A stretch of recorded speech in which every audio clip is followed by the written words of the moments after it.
Let's dive into how we navigate our feelings and thoughts. First off, self-regulation is like our inner superhero, helping us manage our emotions and behaviors in the wild jungle of life. It's closely related to affect regulation, which is all about keeping our feelings in check.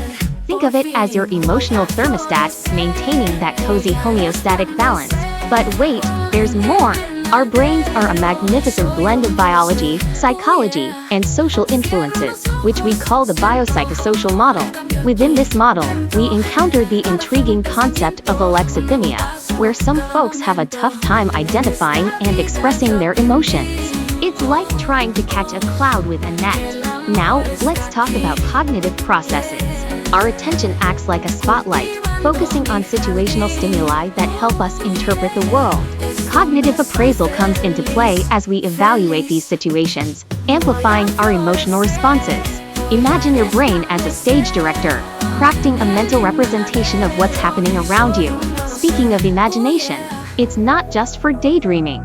It's also integral in understanding our emotions and forming defense mechanisms that protect us from overwhelming feelings. Sometimes our dreams can help us process these emotions, like a nightly emotional cleanse. Verbal communication is key too. It allows us to express our thoughts and feelings, linking our cognitive and emotional systems. And within this intricate web, we find subsystems like the amygdala, which is our emotional alarm bell, and the prefrontal cortex, our wise decision maker. Together, they create an amygdala frontal circuit that balances our emotions and reasoning. Let's not forget about the role of neurochemicals like serotonin and catecholamine. Tryptophan hydroxylase is busy helping produce serotonin, which is crucial for mood regulation.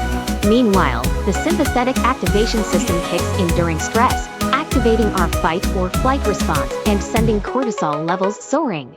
Elevated cortisol can have some not-so-fun effects, including the atherosclerotic process over time.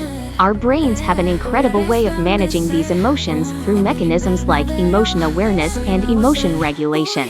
Mindfulness steps in as a superpower, allowing us to change emotions and regulate our attention. But beware!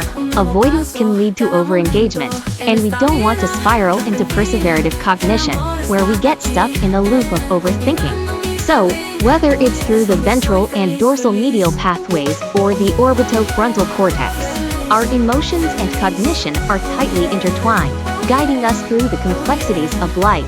With every heartbeat, we're balancing our feelings, thoughts, and reactions, all while navigating this beautiful, chaotic ride called life.